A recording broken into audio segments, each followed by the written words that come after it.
Mbote, bonjour, hello, de partout vous nous suivez. Topé Sibino Mbote par le nom puissant de notre Seigneur Jésus-Christ. Alors, nous sommes aujourd'hui réunis pour notre émission. Nous allons tous parler tout autour de la vision de cette année qui est la récompense divine. Telle a été la vision dédiée par notre évêque Timothée Toumba. Et ça a été une vision qui nous a été communiquée par rapport à la volonté ou à la pensée de Dieu pour cette année. Alors, je ne serai pas seul aujourd'hui, tu seras accompagné de mes chers révérends pasteurs qui vont défiler ici pour nous tenir compagnie. Alors, comme je vous ai annoncé tantôt, je ne serai pas seul. Premièrement, je suis avec mon invité, le révérend pasteur Jordan. Bonjour, papa. Bonjour, monsieur les journalistes. Est-ce que vous allez bien? Comment la famille, la santé, tout va bien? Grâce à Dieu, ça va. Et vous-même? Oui, ça va bien, merci. Ok. Chers téléspectateurs, j'espère que vous allez bien aussi là où vous êtes et nous vous saluons encore une fois de plus. Alors, papa, dites-moi un peu, vous étiez tous avec nous le jour de la veillée, le 31 décembre à l'église. Bien sûr, évidemment. Ok. Donc, il y a une pensée, il y a qui nous a été partagée tout autour de l'évêque, que cette année, c'est une année de récompense divine. Telle a été la pensée inspirée par Dieu à notre l'ange de l'Église, l'évêque. Alors, selon vous, nous aimerons savoir, qu'entendez-vous de la récompense? C'est quoi la récompense? C'est vrai, on parle de la récompense, mais on aimerait savoir exactement récompense. Merci pour la question. Elle est vraiment pertinente Mhm. du fait que, vous savez, il y a plusieurs personnes qui entendent parler de la récompense, mais il faudra la définir pour que même un commun des mortels puisse comprendre un peu la quintessence même de la chose. C'est une vision Mhm. qui va nous conduire tout au long de cette année 2026. Alors, il est important que nous puissions la définir. Bon, Mhm. pour ne pas aller loin par rapport à la définition, je peux dire en quelques mots, la récompense, c'est un bien qu'on accorde à quelqu'un en contrepartie du service rendu. Ok. Oh, ça peut être aussi un titre Mhm. qu'on donne à quelqu'un pour lui rendre hommage. Vous Mhm. savez que dans notre pays, le Congo, il y a des personnes à qui on a donné des titres comme ça en récompense. Exactement, Je exactement, vais citer même les cas de notre héros Lumumba. exactement. Il a été décoré Mhm. héros national. C'est un National. titre qu'on lui a attribué pour l'honorer Mhm. en guise de service qu'il a rendu à la nation. Donc Exactement. c'est comme ça aussi dans les cadres ecclésiastiques. Mhm. Il y a des personnes comme ça, pour avoir rendu des services nobles à l'Église, on peut Mhm. lui accorder un titre. Donc, c'est une récompense aussi. Ok, très bien, une très belle définition. Euh, pour ceux qui nous suivent, nous sommes avec les révérends Jordan Kabamba, comme je l'ai dit tantôt, et avec le pasteur, nous allons parler tout autour d'un sujet très important qui est la récompense du serviteur, d'un serviteur. Alors, donc, en dehors de la récompense générale, vous avez dit c'est un titre où on attribue aussi à une personne. Et si nous restons dans le contexte de l'Église, parlez-nous un peu de la récompense d'un serviteur. On aimerait savoir d'abord, il y a beaucoup de confusion qui s'est fait selon les personnes, selon des gens, on se dit, un serviteur peut-être est celui qui prie pour les autres, et celui qui modère à l'église, et celui, par exemple, qui fait, je ne sais pas moi, qui Du balaye l'église, protocole, tout protocole, ça. ainsi de suite. Et Euh, selon vous, quelle est votre approche ou votre définition ou votre, si je peux dire, comment vous trouvez un serviteur? C'est qui exactement un serviteur? bon, pas selon moi. Mhm. Je vais donner une réponse par rapport à la compréhension biblique. Ok. Parce que vous savez, nous les hommes, nous avons notre manière à nous Mhm. de concevoir les choses. Ok. Tandis que Dieu aussi a sa manière à lui. Parce que Mhm. pour nous les hommes, on peut se dire, être serviteur, c'est rendre service. C'est-à-dire que vous êtes à l'église, vous êtes là, vous êtes au protocole, vous êtes Mhm. à la chorale, Mhm. vous êtes à l'intercession. Mhm. Vous rendez service pour le Exactement. compte de Dieu. Mhm. Donc, vous êtes serviteur. Mhm. Mais tandis que par rapport à Dieu, Dieu met d'abord l'accent sur la qualité de la personne. Ok. OK? Parce que si vous regardez, même dans Genèse chapitre 4, là, vous avez une histoire. Vous avez l'histoire de Caïn et Abel. Ok. OK? Chacun d'eux était, vous a fait quelque chose. Vous voyez, Abel était, il était dans la bergerie, tandis que l'autre était dans les champs. Alors, ils se disent, nous voulons faire quelque chose, nous voulons servir Dieu par rapport à ce que nous faisons. Alors, qu'est-ce que Dieu dit? Dieu dit, quand ils ont été là pour faire le sacrifice, Dieu porta un regard favorable sur Abel, ensuite sur son offrande. Mais il ne porta pas un regard favorable sur Caïn, ni sur son offrande. C'est-à-dire que Dieu regarde d'abord la qualité de la personne avant de voir ce que la personne fait. Même si vous êtes dans la logique de la parole de Dieu dans le Nouveau Testament. Dans le Nouveau Testament, je vois quelque part, il est dit que Dieu dira, je crois que c'est dans Matthieu chapitre 7, il y aura des personnes qui viendront dire à Dieu, nous t'avons pas servi, nous avons chassé des démons, nous avons opéré des miracles et tout et tout. Jésus dit, je leur dirai exactement, retirez-vous de moi car je vous ai jamais connu parce que vous êtes des personnes qui commettez l'iniquité. Donc, Dieu voit d'abord la qualité de la personne avant de voir le service. Donc, selon la pensée biblique ou la pensée de Dieu, être serviteur, c'est d'abord la qualité de la personne qui est en train de rendre service. Vous qui nous suivez, donc sachez-les que yo osaka obi posera ba question que non on est baza ba serviteur, biso toza ba serviteur et tout. J'espère que la réponse est yepé pour nous éclaircir yo. Donc kozala kakate que non ba serviteur ba mususu ngaite. La qualité aussi est aussi importante. Alors, en parlant de la qualité, papa, pasteur Jordan, j'aimerais savoir, vous êtes d'accord avec moi que Dieu récompense aussi ses serviteurs? Évidemment, bien évidemment. Donc, suite à ça, j'aimerais savoir, est-ce que la récompense d'un serviteur dépend de la qualité de son service ou de la quantité ou de la qualité de son cœur? Bon, comme je l'ai dit, les deux marchent de pair. OK?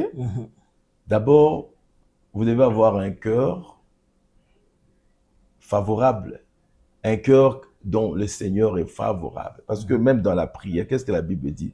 Les yeux de l'Éternel sont sur le juste. OK?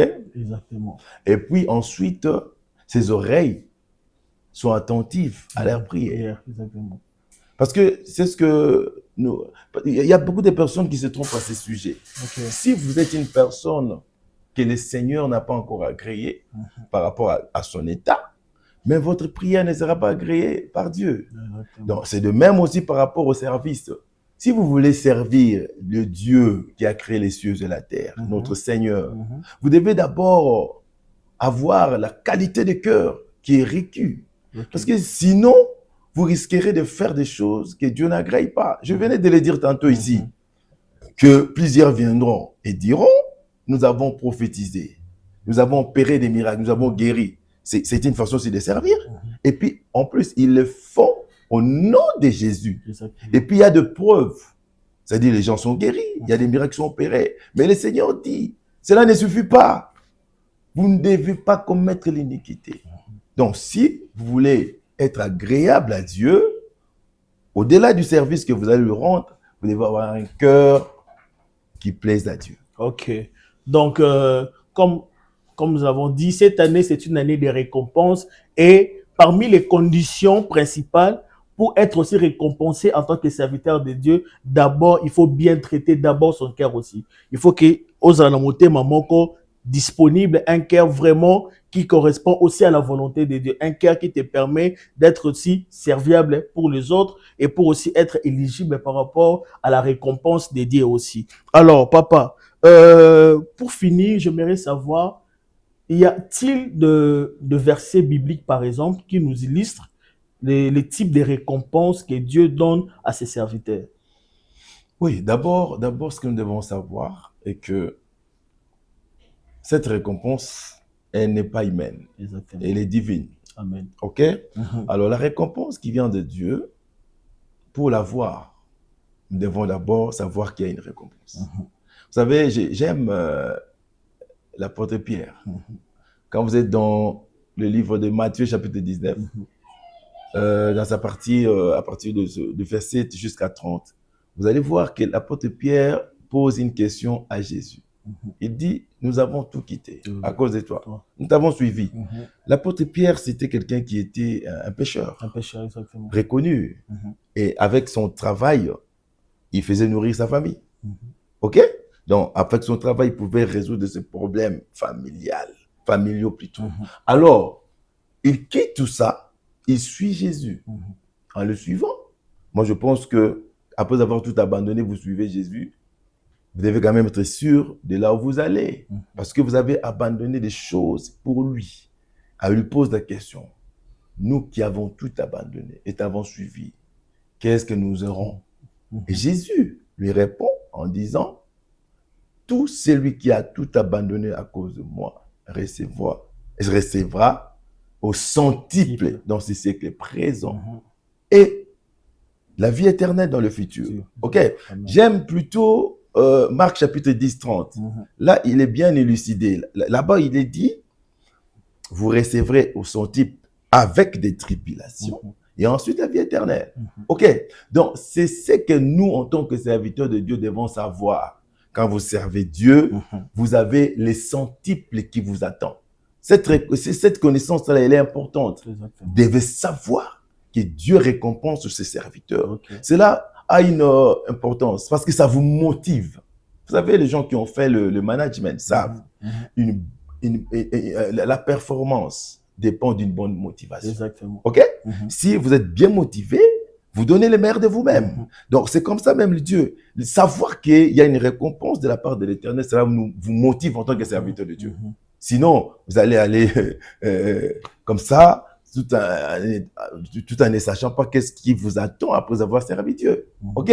Alors, quand vous êtes, par exemple, dans les livres de Exode, chapitre 23, dans son 25e verset, qu'est-ce qu'il est dit là-bas? Vous servirez l'Éternel et l'Éternel bénira votre pain. OK? Dans le pain, nous voyons le travail. Parce qu'on dit, celui qui ne travaille pas ne mange pas non plus. Donc, un serviteur de Dieu qui est reconnu comme tel, quand il est dans le service de Dieu, il doit s'attendre à une telle récompense. Dieu doit bénir son pain. Mais vous savez, dans les communs de mortels, nous remarquons qu'il y a aussi des serviteurs de Dieu qui souffrent. OK? C'est comme si c'est quelque chose qui est en contradiction avec ce que Dieu a dit. Mais Dieu est fidèle.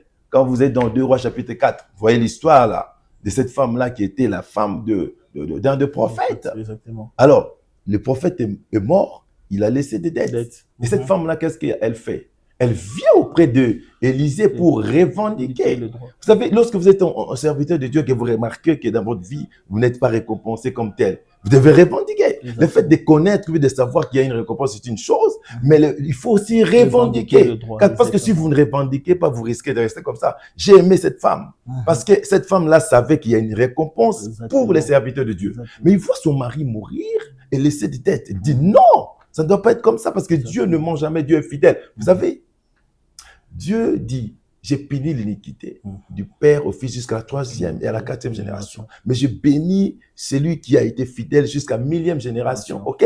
Donc, cette femme-là savait cette réalité. Mais elle se voit, mon mari meurt. Non, Dieu doit bénir. Dieu doit bénir. Elle vient dire, oh, nous ne servons pas un homme. Nous ne sommes pas des serviteurs des hommes. Nous sommes des serviteurs de l'Éternel. Vous servez l'Éternel, l'Éternel doit vous bénir. Lorsque vous remarquez que vous avez servi Dieu et que vous n'avez pas une récompense, vous devez revendiquer. C'est ce qui manque à beaucoup de personnes. Mais il y a des personnes comme ça qui ne sont pas, qui ne bénéficient pas des récompenses par ignorance. L'ignorance tue. Vous devez savoir qu'il y a une récompense, comme je viens de donner ce verset-là. Vous servirez l'Éternel, l'Éternel bénira. Le fait de le connaître, c'est une bonne chose, mais aussi, il faut revendiquer. Si vous ne revendiquez pas, vous risquez de mourir comme ça. Vous savez, même dans l'histoire biblique, vous savez l'histoire de Caleb. Dans Josué 14. Vous savez que Caleb, il sert Dieu. Il a été fidèle dans toute sa conduite. On lui donne un héritage. Il avait 40 ans. Mais regardez, c'est à 85 ans qu'il vient revendiquer. Il dit à Josué, vous savez que j'avais 40 ans, et tu es tout, Dieu m'avait promis, donne-moi donc cette montagne. Pourquoi commettre cette erreur? C'est ça. Hein? À 85 ans, vous demandez quelque chose qui vous a été accordé depuis longtemps. 45 ans. Donc, ce sont des erreurs comme ça que nous, en tant que serviteurs de Dieu, commettons. Si vous connaissez, si vous savez qu'il y a une récompense par rapport à ça, agissez maintenant.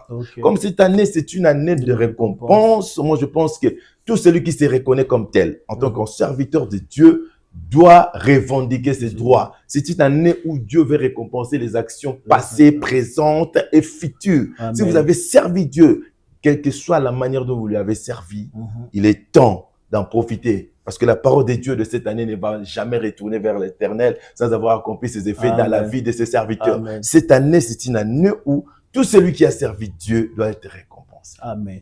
Donc, ce que nous devons retenir est que Dieu récompense vraiment ses serviteurs. Et de là où tu es, il faut savoir que au-delà de servir Dieu, tu es dans ton plein droit de réclamer tes biens auprès de ton Père. Oui. Parce que nous le voyons, même un ouvrier qui travaille, il a droit à quelque chose. Il a droit à une récompense. Ouais. Alors toi qui serves le Dieu Tout-Puissant, tu as droit aussi à être récompensé. Merci beaucoup, Pasteur Jordan, pour votre passage dans notre plateau. Nous étions vraiment énormément bénis. C'est à moi de vous remercier. Merci beaucoup. Nous allons continuer avec une autre phase. Et cette fois-ci, nous allons parler d'un sujet aussi très important. En dehors de la récompense des serviteurs, nous savons aussi que Dieu récompense aussi la fidélité des personnes aussi. Alors, nous vous disons au revoir, à bientôt. Assemblée chrétienne du Congo, ACC.